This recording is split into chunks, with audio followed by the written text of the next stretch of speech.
मृत्यु कक्ष एक ऐसी जगह है जहां इस पृथ्वी के सबसे बुरे लोगों को रखा जाता है, जिन्होंने अपनी जिंदगी में सबसे बड़े गुनाह किए हों। इन्हें कई दशकों तक जेल में रखा जाता है और फिर मौत की सजा दे दी जाती है। उनके अंतिम शब्द पश्चाताप से लेकर भयानक या फिर अजीब भी हो सकते हैं। तो आज मैं आपको कुछ ऐसी ही लोगों के बारे में बताने जा रहा हूं जिन्होंने अपने मरते वक्त में ये अजीब बातें कही। James French. सड़े हुए जोक्स तभी अच्छे लगते हैं जब उन्हें सही जगह पर कहा जाता है, जहां पर उनको कहा जाना चाहिए। और इस जगह में मृत्यु कक्ष तो कभी नहीं शामिल हो सकती, लेकिन इस बात ने कभी भी जेम्स फ्रेंच को रोका नहीं, जिसे अगस्त 1966 को ओक्लाहोमा में हत्या का दोषी पाए जाने के बाद मार दिया गया था। उनकी मृत्यु के कुछ दिनों पहले जब रिपोर्टर्स और प्रेस उनके पास आई, तब उनके अंतिम शब्द थे, अगर मैं अपनी फांसी को कवर कर रहा होता तो क्या आप जानते हैं कि मैं अखबार की हेडलाइन में क्या कहूंगा? क्या? फ्रेंच फ्राइज फिर मिलेंगे। आश्चर्य की बात तो यह है कि किसी भी प्रेस वालों ने इसे अपनी सुर्खियों में शामिल नहीं किया। Robert Charles Tawari. Robert Charles Tawari ने 1991 में एक डकैती के दौरान परोपकारी रॉबर्ट जोन्स का मर्डर कर दिया, जिसके लिए उन्हें 2 दशकों तक जेल में रहना पड़ा, जिसके बाद उन्हें मौत की सजा सुना दी गई। मुझे लगता है इतना समय काफी है किसी को भी अपनी गलती का एहसास होने के लिए, है ना? और इतने वक्त में आपने अपने लिए अंतिम शब्द सोच भी लिए होंगे। उस दिन जोन्स ने अपने परिवार को देखते हुए उनसे माफी मांगी, पश्चाताप किया और फिर आंसुओं के माध्यम से कहा, मैं अपने परिवार से बहुत प्यार करता हूँ, पोटैटो पोटैटो पोटैटो। उस वक्त इनकी बातों का कोई मतलब नहीं निकला, लेकिन हो सकता है ऐसा ही कोई मजाक कर रहे हो जो उन्होंने अपने भतीजे के साथ किया हो कि हार्ले डेविडसन की आवाज बार बार पोटैटो पोटैटो कहती रहती है। सच कहूं तो ये बात मुझे भी समझ नहीं आई कि वो कहना क्या चाहते थे।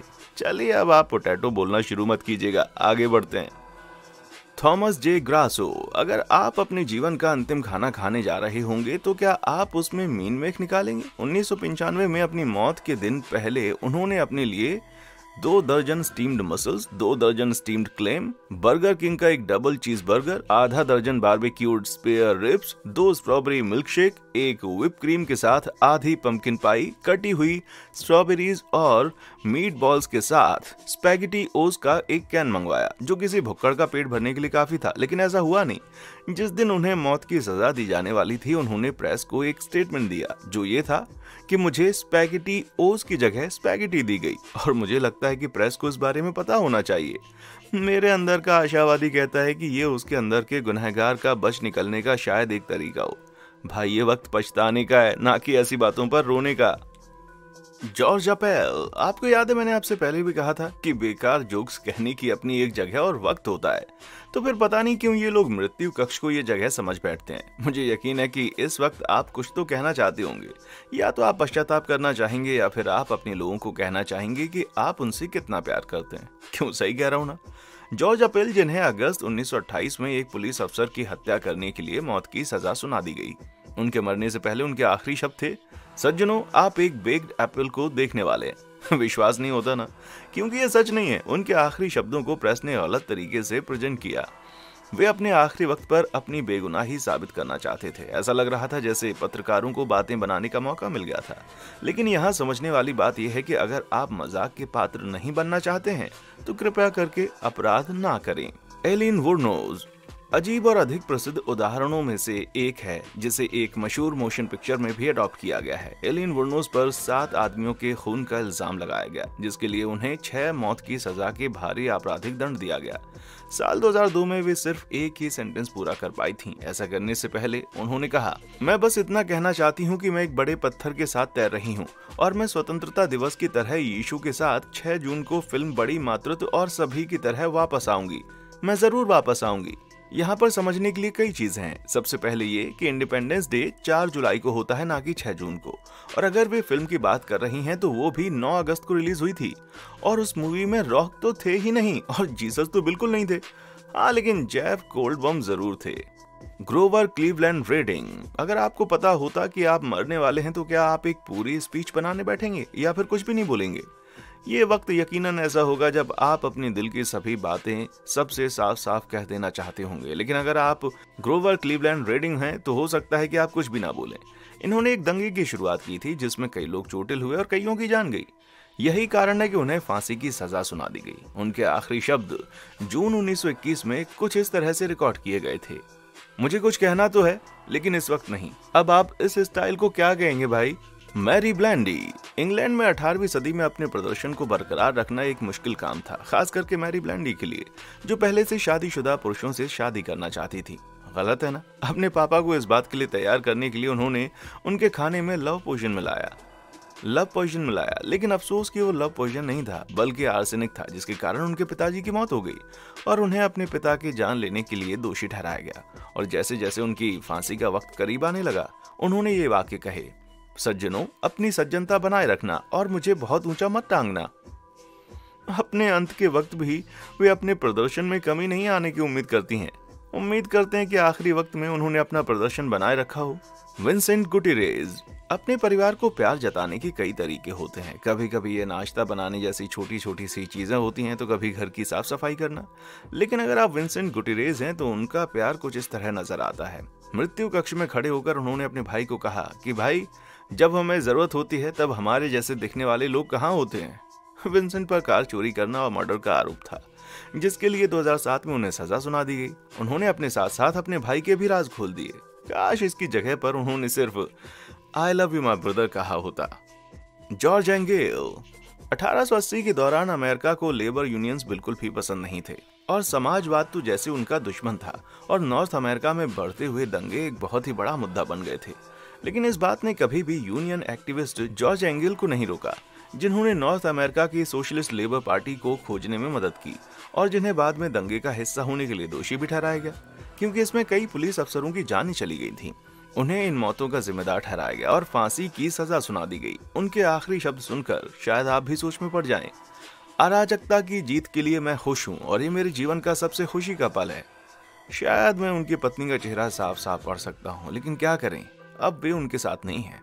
Patrick Brian Knight. ये बकवास जोक्स खत्म क्यों नहीं होते भाई? ये आपका इस धरती पर आखिरी वक्त है, ना कि आपके लिए मजाक करने का वक्त।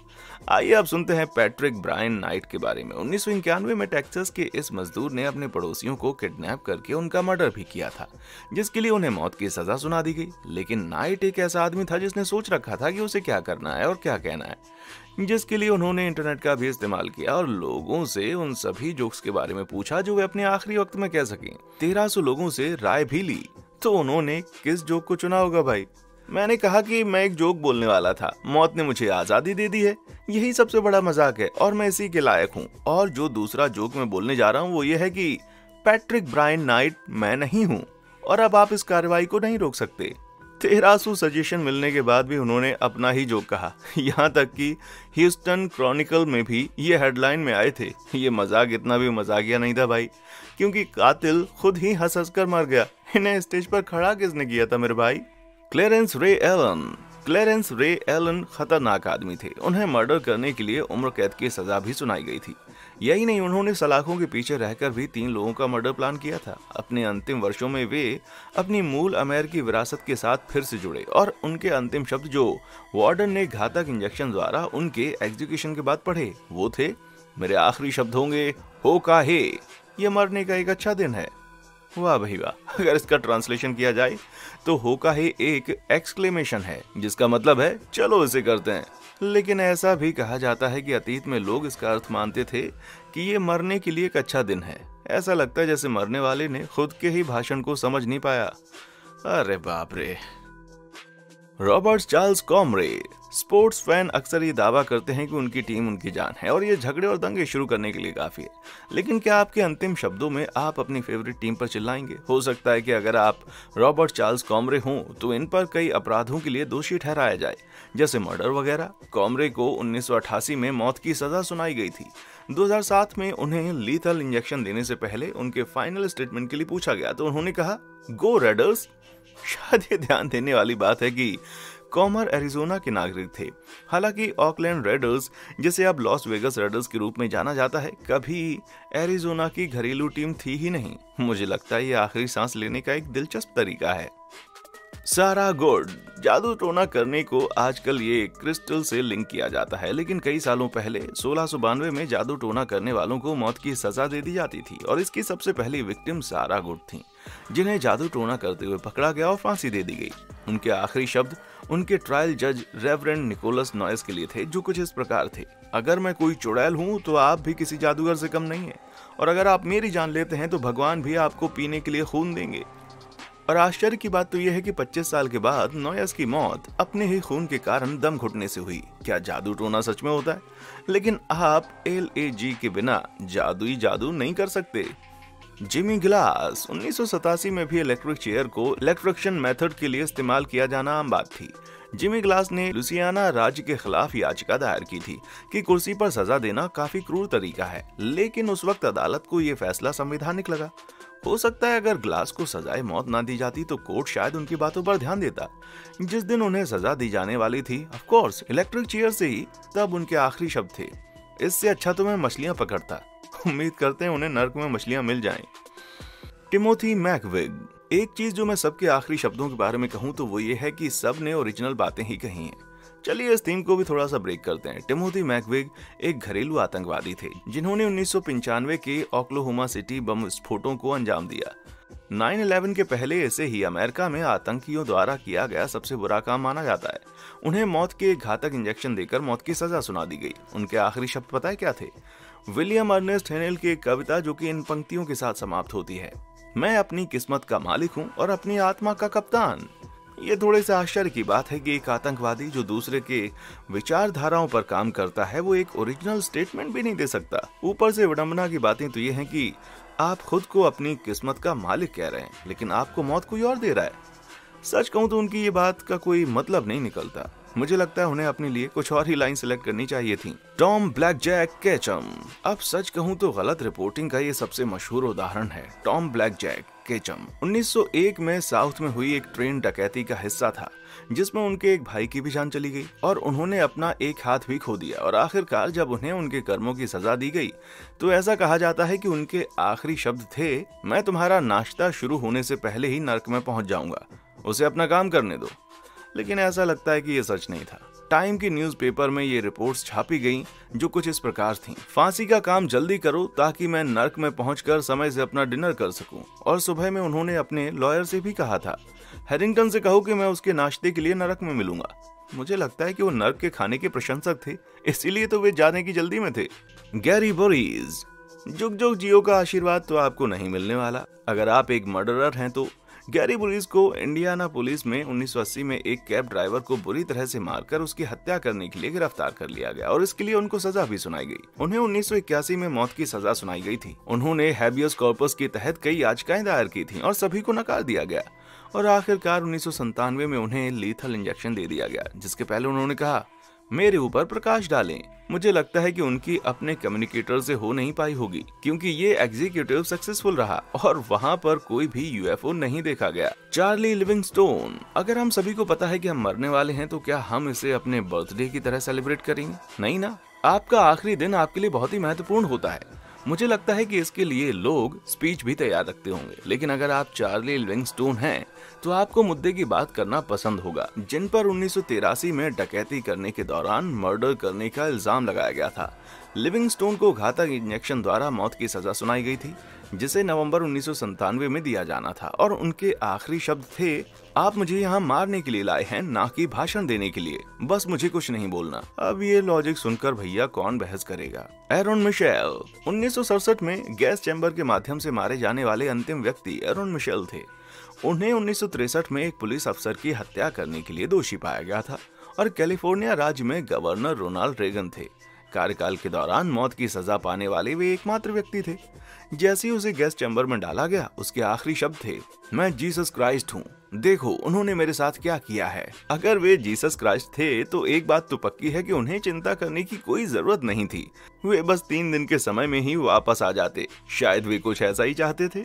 Douglas Roberts. Rock and roll till I die का विचार दुनिया भर में मनाया जाता है। इसके पीछे कई गाने भी बनाए गए हैं, लेकिन कुछ लोगों को इससे कोई फर्क नहीं पड़ता। लेकिन डगलस रॉबर्ट्स पर इसका गहरा असर हुआ है। उन्हें मर्डर के लिए दोषी ठहराया गया है और उन्हें 1997 में लीथल इंजेक्शन द्वारा मौत की सजा सुनाई गई थी। रॉबर्ट ने अपने एग्जीक्यूशन के लिए 7 साल का इंतजार किया और बारी आई 2005 में।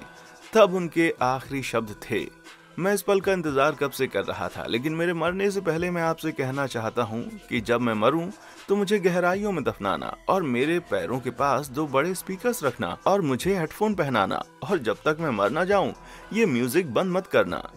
पहली बात ये कि कोई इस पल का इंतजार क्यों करेगा? मुझे लगता है कि वो द ब्लूज ब्रदर्स फील की बात कर रहे होंगे। उसके बाद उन्होंने अपने पास स्पीकर्स रखने के लिए क्यों कहा होगा? और हाँ, अगर आपके पास स्पीकर्स हैं तो फिर आपको हेडफोन्स की क्या जरूरत है? मेरे पास और भी कई सारे सवाल हैं वैसे।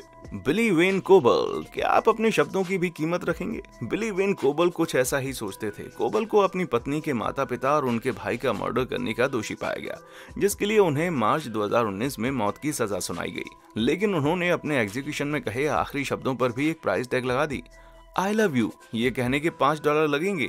मुझे ये जानना है कि क्या मरने के बाद भी कोई डॉलर्स लेता है या फिर यूरोज? रॉडनी बर्गेट, आपके जीवन में कई ऐसी चीजें होती हैं जिसके लिए आप लेट नहीं होना चाहते, जैसे कि आपकी फ्लाइट, कोई महत्वपूर्ण अवसर या फिर कोई बहुत बड़ी मीटिंग, लेकिन आप अपने एग्जीक्यूशन के दिन से जरूर दूर भागना चाहेंगे। रॉडनी बर्गेट ने भी साल 2011 में जेल से भागने की कोशिश की और इसी दरमियान उन्होंने एक पुलिस अफसर की हत्या कर दी, जिसके लिए उन्हें मौत की सजा सुनाई गई। और जैसे ही उनके एग्जीक्यूशन का दिन नजदीक आया तो उनके आखिरी शब्द थे, सॉरी मैं लेट हो गया, दरअसल मैं ट्रैफिक में फंस गया था। मैं दावे से कह सकता हूँ कि वो इतने सालों के इंतजार की बात कर रहे थे, ना कि उस दिन हुए 6 घंटे की देरी के बारे में।